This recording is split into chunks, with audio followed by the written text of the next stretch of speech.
Chapter 8 really introduces us to all the things that can be done with functions.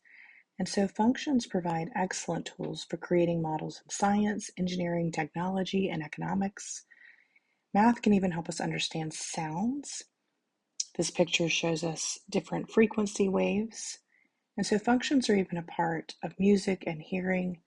Functions help doctors understand hearing loss.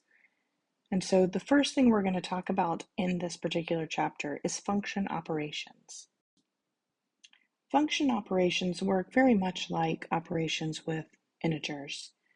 We have addition, subtraction, multiplication, and division. And so the addition of functions is really just taking the two functions and adding their like terms. Subtraction is again subtracting their like terms. When you get to things like multiplication and division, you do have a little bit of a difference. Multiplication is going to do things that we are familiar with, such as foiling. Division does have some limitations because remember, we cannot divide by 0. So when you divide two functions, of course, the denominator of that function cannot be 0.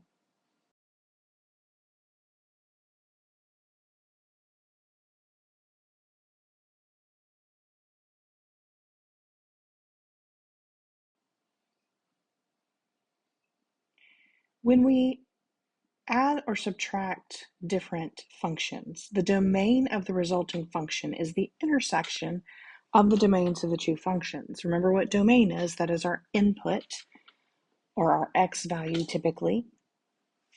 The domain of the resulting function may also be limited, like we talked about, by the fact that division by 0 is undefined. So we do have to consider those things when we are looking at the domains of functions that have had operations done.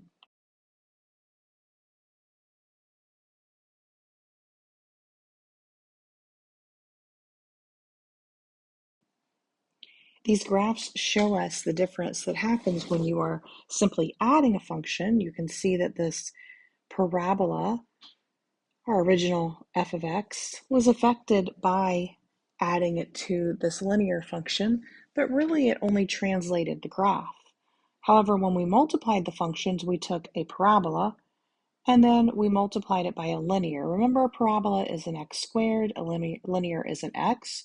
So when we multiply an x and an x squared, we get an x cubed, which creates functions that have more than one zero and can bounce in turn.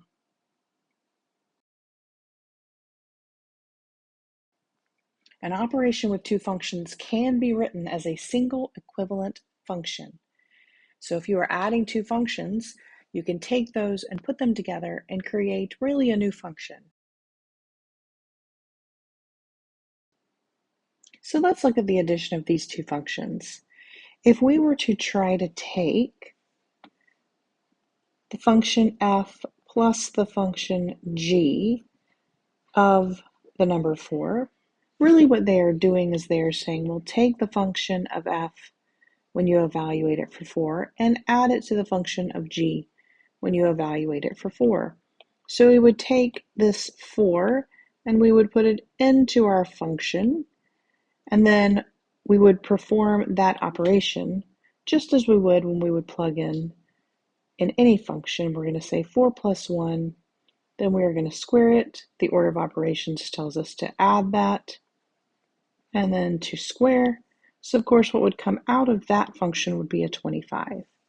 We're going to do the same thing with the g function. We're going to take that 4, we're going to drop it into the function, which means we are going to plug that into our g function, 4 minus 2. And when we do that, out of that function, we're going to get a 2. And so f of 4 plus g of 4 is going to result in 27.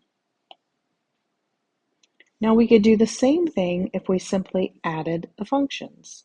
So if we look at f of x, which is x plus 1 squared, and we add it to g of x, which is x minus 2, we have to simplify this. So here we're going to FOIL.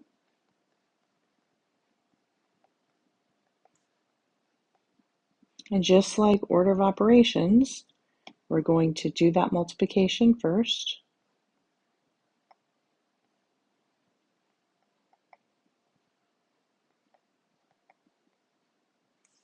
And we're going to add to it our g function. As we simplify, we're going to combine all of our like terms, and we will get a new function. So if we were to take this new function and plug in that 4, we would have 4 squared plus 3 times 4 minus 1. This, of course, if we were to perform order of operations here, would give us 16 plus 12 minus 1, which of course is 27. And so you can see that plugging them in individually and then adding the answers gives us the same thing as combining those functions and then plugging in the number at the end.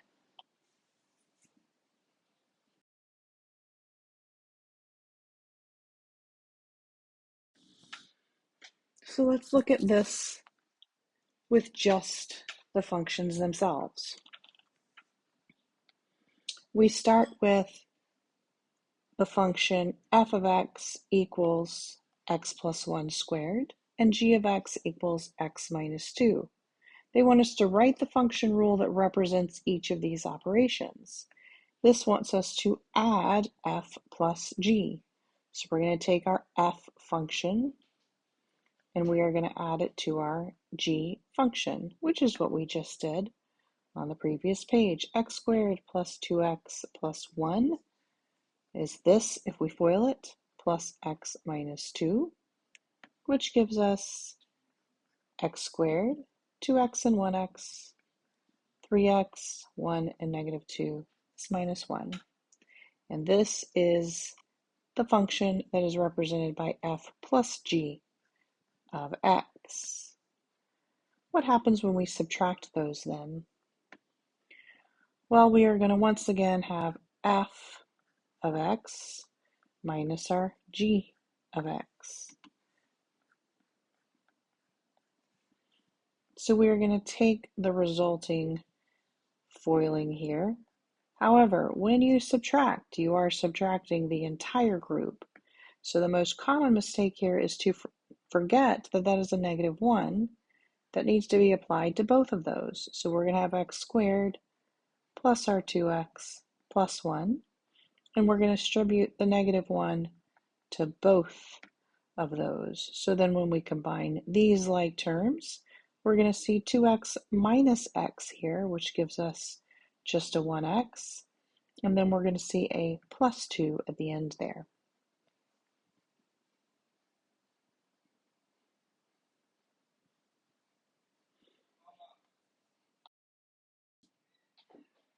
So we'll see that multiplication and division are quite different from the addition and subtraction that we've been doing.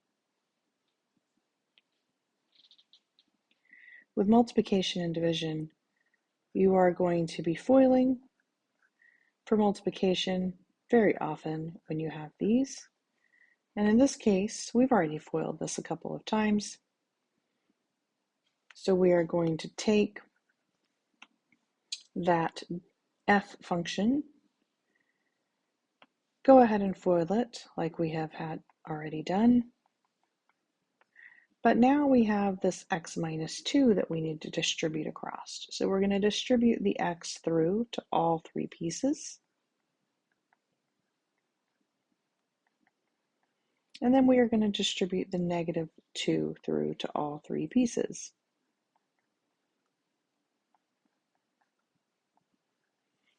And now, again, we're ready to combine those like terms. However, you'll notice that when we do this particular process, our degree, which should be a term that's familiar, the highest exponent, our highest exponent here did not change. It was an x squared. Our highest exponent here did not change. It was an x squared. But here we had an x squared and an x. Those two combined increased that degree for this one. And then division, we're going to do exactly what it looks like. We're simply going to put the numerator, which is our x plus 1 quantity squared, and we're going to put it over our x minus 2. Now, if we could reduce this in any way, we would. For the first three, there were no limitations on the domains. All of these domains were just x, and it was really all real numbers here. No issues whatsoever.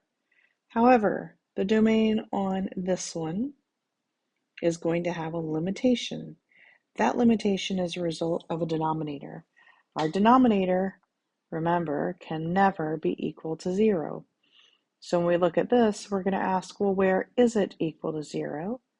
And it is equal to 0 at 2. If I plug a 2 into this denominator, I will try to divide by 0, which causes a problem. So for this, we're going to say, well, x can be anything except it cannot be 2. And that would be our limitation on our domain.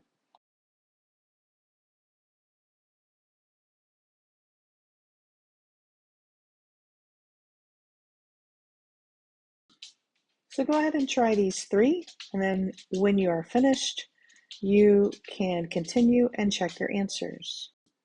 Go ahead and pause the video now so you can work.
Just to talk through this last one here, you're multiplying the g function times the h function. Remember, you can cancel out if it comes out of all of it. So one way to check that is to factor it out. You can see an x comes out of both of those. And so I took an x out of this first group and I was left with 2x. Took an x out of here, x divided by x gave me a 1. I am multiplying this by 2 over x, and so you can see those x's will cancel. And now you can distribute that 2 through to get that 4x plus 2. Even though this canceled, it still limits you because it cannot be 0 in the denominator at any point. The next operation we're going to talk about is composition. The composition of two functions, f and g, has this notation. It looks like an open circle. Don't confuse it with multiplication. It's defined as f of the g of x, meaning the g function is put inside the f function, and it is read with that of. f of g of x. So when you have composite, you can think of putting one number, in this case, putting the number 5, into the inside function. By this I mean the function that is closest to it. F of g of 5, we're going to put 5 into the g function first. So we're going to take that 5 and we're going to slide him into that g function. We're going to evaluate the g function at 5. So 2 times 5 plus 1, which will of course give us an 11. And then we're going to take that 11 and we're going to slide it into the f function here. And we're going to evaluate the f function at that answer, 11 squared minus 3. So that's going to output a 118. That is composite functions.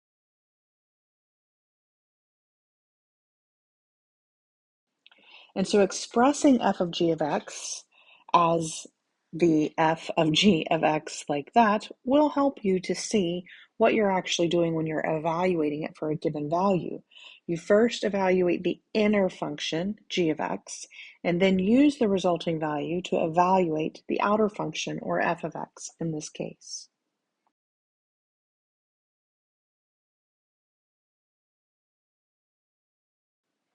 So let's look at these questions here. They want us to evaluate each expression, and they've given us two functions, f of x equals x squared minus 3, and g of x equals 2x plus 1. So what we are going to do, you can rewrite it if you would like, f of g of negative 2, which means we're going to evaluate g at negative 2 first. We're going to take this g function and we're going to plug in that negative 2.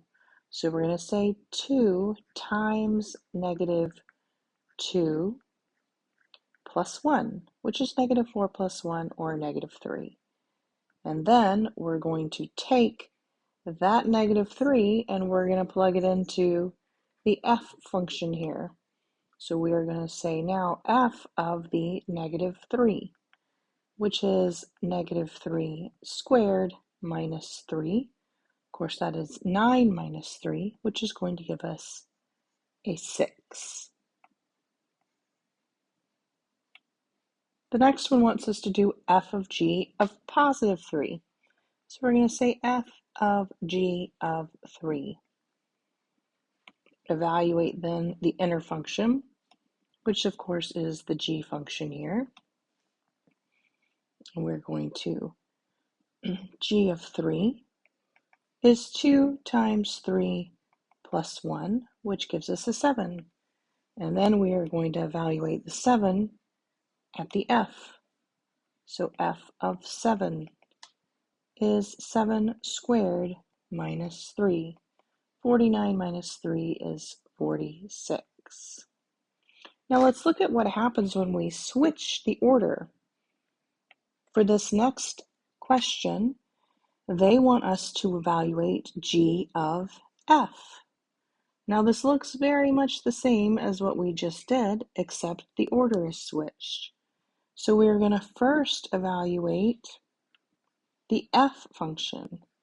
Then we're going to evaluate the g function. So we're going to now put the 3 into the f first. So we're going to say f of 3. Well, that's 3 squared minus 3. That gives us 6. And then we're going to evaluate the 6 for the g. G of 6. That's going to give us 2 times 6 plus 1, which of course is 13. So clearly, order matters with composition. You must do it in the same order, or you will have the wrong answer. Always evaluate the inner function first, or the function that is close to the number, and then take that answer and evaluate it in the outer function.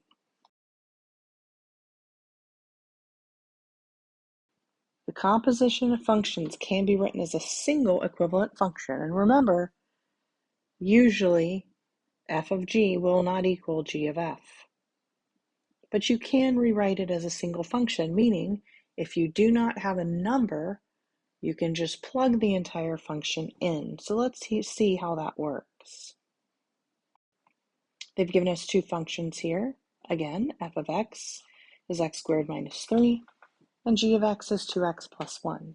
Now you'll notice the difference here is that we do not have a number. So when we do not have a number, we take the entire second function, the inner function, and we plug it into the outer function. So here we're going to take the g of x, which is 2x plus 1, and we are going to plug it in every time there is a variable in the outer function. So if we were to write f of g of x, we will simply plug g of x into f. So f is x squared minus 3, but instead of x squared, we're going to write what g is, 2 plus 1 squared minus 3. We are simply substituting in the inner function into the outer function, and then we want to simplify. So this group squared, well, that requires foiling. So we are going to write it twice, FOIL, and simplify.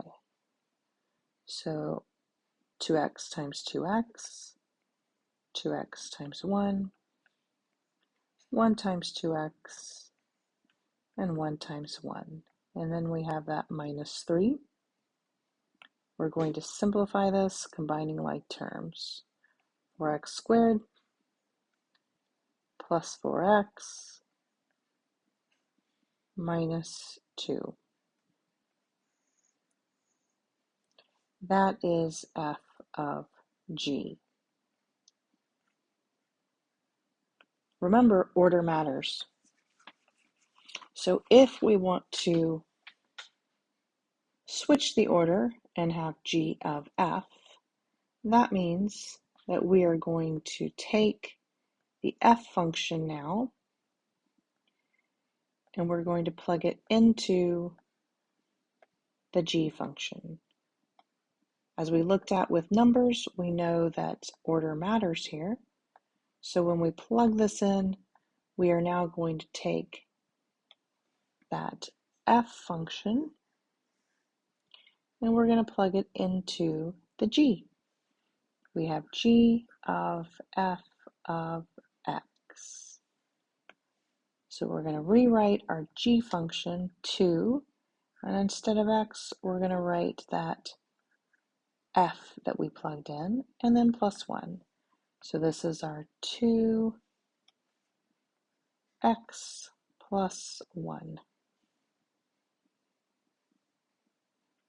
We're going to distribute that 2 times x squared, 2 times negative 3, and then plus 1. And as always, we finish with combining our like terms. And again, you can see that order does indeed matter because those are not the same.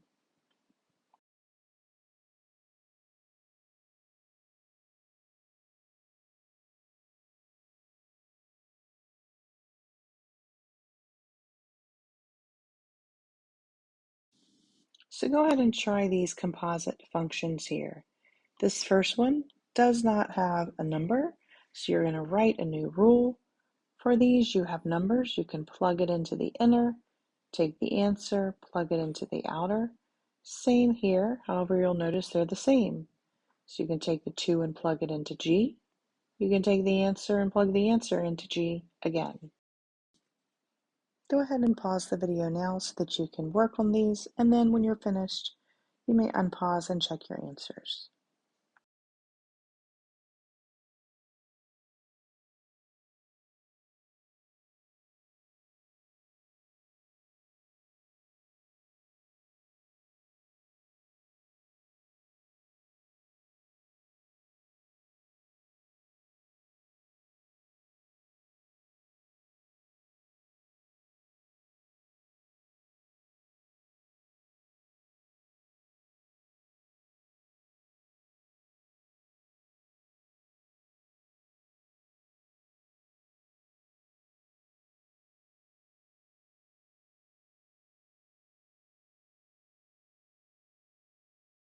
about domain, we already saw where after you take the composite, you have to be careful of domain problems. But the truth is that you have to be careful all the way through, meaning if there's a limitation anywhere at any time on the functions, whether it is at the beginning before you do anything with the functions or at the end, then you have to consider the limitations as part of your domain rule. So when I look at these two functions, I can see that there are limitations on both of these functions.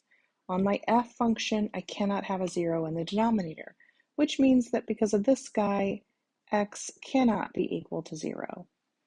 For my g function, I have a limitation if I'm talking about real numbers, which is what they've told me I'm talking about, real numbers. Then what is inside of my radical has to be greater than or equal to 0, because if it's less than or equal to 0, I have a negative number in the square root, which means if I solve for this, x also has to be greater than or equal to 3. So between these two, x does not equal 0, and it also has to be greater than or equal to 3. Well, as long as it's greater than or equal to 3, it will never equal 0. So my limitation on this to begin with is that x is greater than or equal to 3. Then they want me to do a composite. They want me to plug g into f. So they want me to take this g function and plug it into f, which means I am going to say 1 over, and instead of x squared, I'm going to write that g function, x minus 3. And then I will square it.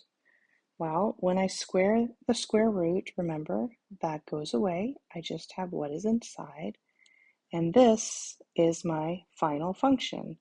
Well, now I have another limitation here because the denominator here cannot equal 0.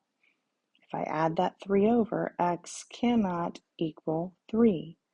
You'll notice my original domain said it could be greater than or equal to 3, but this limited it one more time.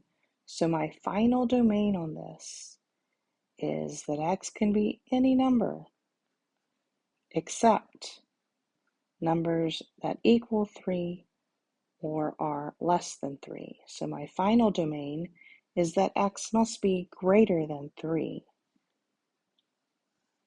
And that would be my limitation on this particular composite function.